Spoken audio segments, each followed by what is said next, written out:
Ces dernières semaines, nous avons médité les cantiques qu'on trouve dans l'Évangile de Luc, les cantiques de Zacharie, le cantique de Marie, de Siméon, et vendredi soir, notre frère Claude François a partagé le cantique des anges. Et j'aimerais terminer cette série ce matin pendant quelques minutes avec vous en se posant une question. Quel est notre chant à nous, comme élus, comme rachetés du Seigneur Jésus-Christ? En quoi devraient consister les paroles du chant nouveau que Dieu a placé dans nos cœurs depuis le jour où nous sommes venus à lui? Bien qu'on ait le privilège, en temps normal, bien sûr, de chanter à gorge déployée, comme on aime dire récemment, pour le Seigneur dès ici-bas, on sait que notre véritable chez nous, eh bien, il n'est pas ici-bas. La grâce de pouvoir adorer Dieu par nos chants, entre autres, c'est un des moyens que Dieu nous a donné pour l'adorer, de lui répondre à tout ce qu'il est, à tout ce qu'il fait, de pouvoir l'adorer en esprit et en vérité. Mais cette grâce-là de pouvoir chanter va continuer dans la gloire, dans notre véritable chez nous, pour les siècles et des siècles. Alors, ce que j'aimerais faire avec vous, on a déjà lu, merci à Jade et à Francesca pour d'avoir lu Apocalypse 4 et 5. On va survoler ces textes-là. Évidemment, ce matin, on ne les regardera pas en détail, mais juste voir rapidement quel est le contenu de notre chant à nous. C'est un peu comme une réponse aux 4 autres chants que nous avons vus avec Zacharie, Marie, Siméon et le Cantique des anges. Alors, quel est le contenu de notre chant à nous? Eh bien, quand on regarde d'abord Apocalypse chapitre 4, on se rend compte que la gloire de Dieu, premièrement, sur son trône, c'est la raison d'être de notre chant. C'est en fait la première strophe de notre chant, si je peux m'exprimer ainsi. Au chapitre 4, comme on l'a lu, Jean nous transporte dans une salle royale, dans une cour céleste incomparable, où le trône de Dieu se trouve, où des millions d'êtres humains et d'anges sont occupés à l'adorer, à l'acclamer, à proclamer sa majesté, sa gloire, sa grandeur, son règne pour l'éternité. Alors, c'est une scène unique dans toute l'Écriture. Et imaginez ceux qui entendaient au premier siècle la description de ce trône-là, de ce qui se passait devant ce trône-là. Ses frères et ses sœurs qui étaient persécutés parce que la lettre, l'Apocalypse a été écrite à des gens d'abord qui souffraient pour Jésus-Christ, dispersés dans différentes régions d'Asie mineure. Et ces gens-là souffraient, je vous rappelle, sous des régimes d'empereurs cruels. On peut imaginer aujourd'hui ceux et celles qui souffrent sous des dictatures, des gouvernements corrompus. Quel réconfort de savoir, ça c'est la première vérité qui nourrit le cantique, c'est que au-dessus de tous les trônes temporaires de ce monde, se trouve un trône bien supérieur, unique, le trône suprême de Dieu. Alors que Jean décrit la splendeur de Dieu reflétée dans les pierres précieuses, comme les joyaux d'une couronne, sa gloire est rehaussée. Il nous décrit par la présence de 24 anciens qui sont assis chacun sur un trône, vêtus de vêtements blancs, de couronnes d'or sur leur tête. Alors, on peut imaginer la scène. Et ce chiffre 24 est probablement symbolique. Et je crois que ces anciens sont fort probablement des êtres célestes, c'est-à-dire des anges d'un ordre supérieur, peut-être des archanges, ou possiblement il y en a qui comprennent que ce sont des êtres humains ou l'Église dans sa totalité. Mais peu importe, Jean ajoute au verset 5, que de ce trône sortent des éclairs, des tonnerres, des lampes, avec des lampes ardentes qui sont décrites.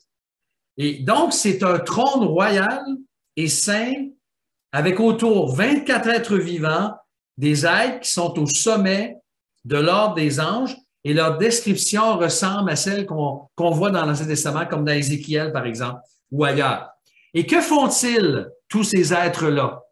Eh bien, ils orchestrent des louanges à Dieu, jour et nuit, le texte nous dit, pour sa sainteté. C'est un peu comme le prélude à la première strophe qu'on retrouve au chapitre 5 du Cantique. Saint, Saint, Saint est le Seigneur Dieu, le Tout-Puissant, qui était, qui est et qui vient. Au verset 8. Et comme si ce n'était pas suffisant, au verset 9 à 11, se joignent les 24 anciens qui, à leur tour, se prosternent et devant celui qui est assis sur le trône. Et là, ils l'adorent et ils jettent leur couronne d'or à ses pieds. Et là, ils s'adressent directement au trône de Dieu. Ils parlent à Dieu directement. Ils lui disent, tu es digne, notre Seigneur et notre Dieu, de recevoir la gloire, l'honneur et la puissance, car tu as créé toutes choses et c'est par ta volonté qu'elles existent et qu'elles furent créées. Alors, imaginez la scène. Même la doctrine de la création est la motivation première de leur adoration glorieuse. Pourquoi Dieu est-il digne de recevoir la gloire, l'honneur, la puissance et tout ça? Car tu as créé toutes choses. Et c'est par ta volonté qu'elles existent et qu'elles furent créées. Donc, nous voyons que dès le départ, ce qui anime notre cantique, la source même du cantique que le Seigneur Jésus a mis dans nos cœurs, dans nos vies, comme un chant nouveau, grâce à sa venue que nous célébrons ces jours-ci, eh bien, c'est la gloire de Dieu sur son trône. C'est la raison d'être même de notre chant. Là, je vous ai dit qu'on passerait rapidement. On s'en va tout de suite au chapitre 5 et on va regarder le chapitre 7 rapidement aussi. Au chapitre 5, le cantique des élus nous est décrit, au verset 9 en particulier. Voici ce que Jean nous dit dans sa vision. Je vais simplement le lire. Il dit, et il chantait un cantique nouveau. En disant quoi, pensez-vous? Presque la même chose qu'au chapitre 4. Tu es digne de recevoir le livre et d'en ouvrir les sceaux, car tu as été immolé. Et puis, ils vont dire un peu plus loin, ils vont dire, l'agneau qui a été immolé est digne de recevoir puissance, richesse, sagesse, force, honneur, gloire et louange. Je ne sais pas si vous avez déjà eu le privilège de voyager dans votre vie un peu, soit en Europe ou ailleurs dans le monde. Mais si vous êtes allé en touriste, normalement, si vous êtes avec un groupe, on vous fait visiter quoi? On vous fait visiter les grandes églises, les palais, les châteaux, hein, les palais somptueux où vous pouvez contempler des salles impériales, des appartements, des familles royales, des salles de trône, des princes et des rois. Les gens tiennent à voir ces endroits-là d'une beauté absolument extraordinaire. J'ai eu le privilège à Paris d'aller voir le château de Versailles. Et d'ailleurs, j'ai mieux compris pourquoi les Français ont fait la Révolution quand j'ai vu l'opulence dans laquelle ils vivaient. Et ailleurs, si vous avez visité les châteaux, vous avez vu ces choses-là. Mais je dois vous avouer une chose ce matin, et on peut tous l'avouer nous-mêmes, même si on n'a pas beaucoup voyagé dans notre vie à l'extérieur du pays. Il y a un trône qui est beaucoup plus impressionnant, que nous allons admirer un jour et non pas en touriste, mais comme les élus rachetés par Jésus-Christ, des enfants de Dieu, des fils et des filles du roi des rois, nous allons nous prosterner devant le plus grand trône qui soit dans l'histoire de l'univers. C'est le trône de Dieu. C'est le trône de l'agneau qui nous est décrit au chapitre 5. Jésus-Christ, le Sauveur et Maître, qui nous a aimés, qui a aimé ses élus, qui s'est incarné, qui est venu dans ce monde. La parole a été faite chair, elle a habité parmi nous, pleine de grâce et de vérité. Nous avons contemplé sa gloire, Jean nous dit dans l'introduction de son évangile. Il s'est incarné, il a donné sa vie pour nous racheter, nous réconcilier avec Dieu. Et dans le chapitre 5 ici, Jean nous présente 3 scènes. On les parcourt très rapidement. La première scène, c'est celle de l'ange et du livre scellé. C'est un livre qui contient l'intégralité, donc la totalité des desseins, des plans de Dieu en ce qui concerne sa justice, ses jugements terrifiants et ses innombrables bénédictions qu'il compte accorder à ses créatures. Et d'ailleurs, Jean nous dit qu'il était écrit des deux côtés, tellement il y avait de matériel dans ce livre-là. Le livre est scellé, donc les plans et les desseins ne seront pas mis en exécution tant que les sceaux de ce livre, c'est-à-dire ce qui le scelle, hein, n'est-ce pas, les sceaux, tant que ces sceaux n'auront pas été brisés et que le livre puisse être ouvert, ces jugements ne seront pas mis en œuvre. Et là, il n'y a personne qui est trouvé digne d'en ouvrir le sceau. Et Jean même, il est triste de la situation. Mais là, la deuxième scène arrive, et c'est la scène du lion et de l'agneau, au verset 5 à 7. Seul le lion de la tribu de Juda, le rejeton de David, est digne de pouvoir ouvrir ce précieux livre parce qu'il a gagné la plus importante des batailles dans toute l'histoire humaine. Et qui a remporté cette victoire-là? C'est le Seigneur Jésus-Christ lui-même, qui en mourant sur la croix du Calvaire, a vaincu l'ennemi de Dieu, Satan, il a vaincu ses démons, il a vaincu l'enfer, il a vaincu le mal, il a pris nos péchés. Et alors que Jean lève les yeux, c'est pas un lion qu'il voit, bien que c'est le lion de Juda qui est annoncé par l'ange, il voit un agneau debout, et Jean prend le soin de préciser qu'il semblait immolé au milieu du trône et de toutes ces créatures qui nous étaient décrites au chapitre 4. Un lion est annoncé, mais c'est un agneau qui apparaît. Un agneau pascal, un agneau immolé. Et on ne peut faire autrement que de penser à la phrase que Jean-Baptiste a dite, n'est-ce pas? Voici l'agneau de Dieu qui enlève le péché du monde. Le Messie, Dieu le Fils lui-même, apparaît au centre même du trône, non pas assis, mais debout en position d'autorité avec le Père. Lui seul est qualifié pour ouvrir le livre, pour accomplir les jugements de Dieu et ses desseins, parce que puisqu'il est l'agneau de Dieu, il s'est offert en sacrifice pour racheter des pécheurs, pour payer la dette que méritaient nos péchés, la mort, la séparation d'avec Dieu.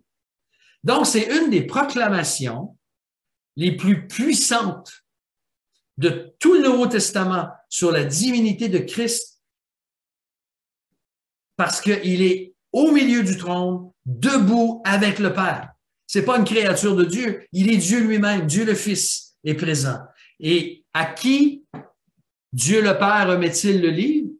C'est au Fils, à l'agneau, à cet agneau. Il est le seul qui est capable d'accomplir ces plans-là. Et la troisième scène nous est décrite au verset 8 à 14, que Jeanne nous a lu tout à l'heure.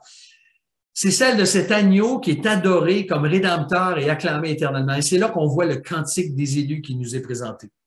Puisque cet agneau est le seul digne d'accomplir les destinées de son règne, de mettre en branle la réalisation de son plan, là, il y a un concert de louanges qui éclate dans le texte. Avec comme choristes tous les anges, tous les anciens qui étaient mentionnés, les êtres vivants. Et là, il y a un cantique nouveau qui célèbre la délivrance et la victoire, ainsi que la nouvelle alliance que Dieu a établie avec nous. Un cantique triomphal de rédemption qui est entonné par toutes ces créatures.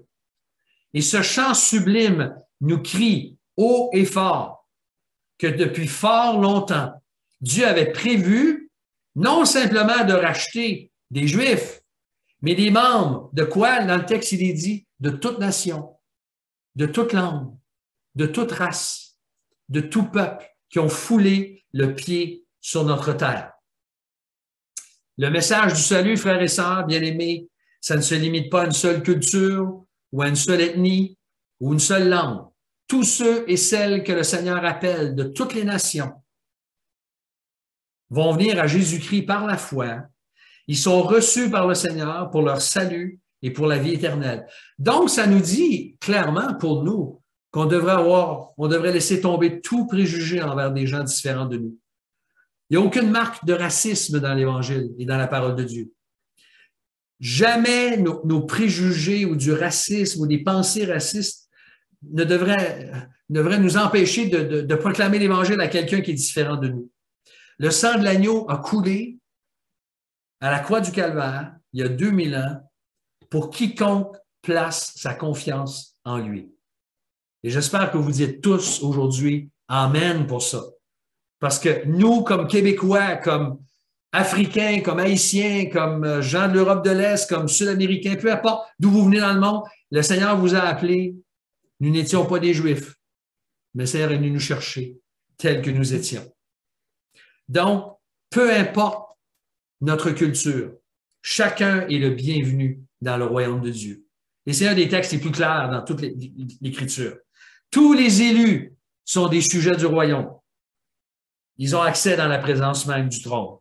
Ils vont régner sur la terre, d'après le texte, c'est-à-dire sur la nouvelle terre. Et la scène qui suit, elle dépasse notre imagination à la fin du chapitre. Jean raconte d'être témoin d'une chorale unique et absolument incomparable. Il y a des myriades et des myriades, c'est-à-dire des milliers de milliers d'anges, donc innombrables, qui se mettent à louer cet agneau d'une voix forte au moyen de 7 attributs qu'il est digne de recevoir. Donc, la puissance, la richesse, la sagesse, la force, l'honneur, la gloire et la louange. 7 attributs. 7 est souvent un chiffre symbolique dans l'Écriture qui nous parle de la perfection. Et au verset 13 et 14, on arrive à la fin du chapitre, toujours dans le chapitre 5, Apocalypse. C'est l'apogée de la scène. Aux anges, aux êtres vivants, aux innombrables anges s'ajoutent toutes les créatures dans le ciel, sur la terre et sous la terre et même sur la mer, et tout ce qui habite. Et tous vont louer Dieu et son Fils en disant, l'agneau, à celui qui est assis sur le trône et à l'agneau, la louange, l'honneur, la gloire et le pouvoir au siècle des siècles.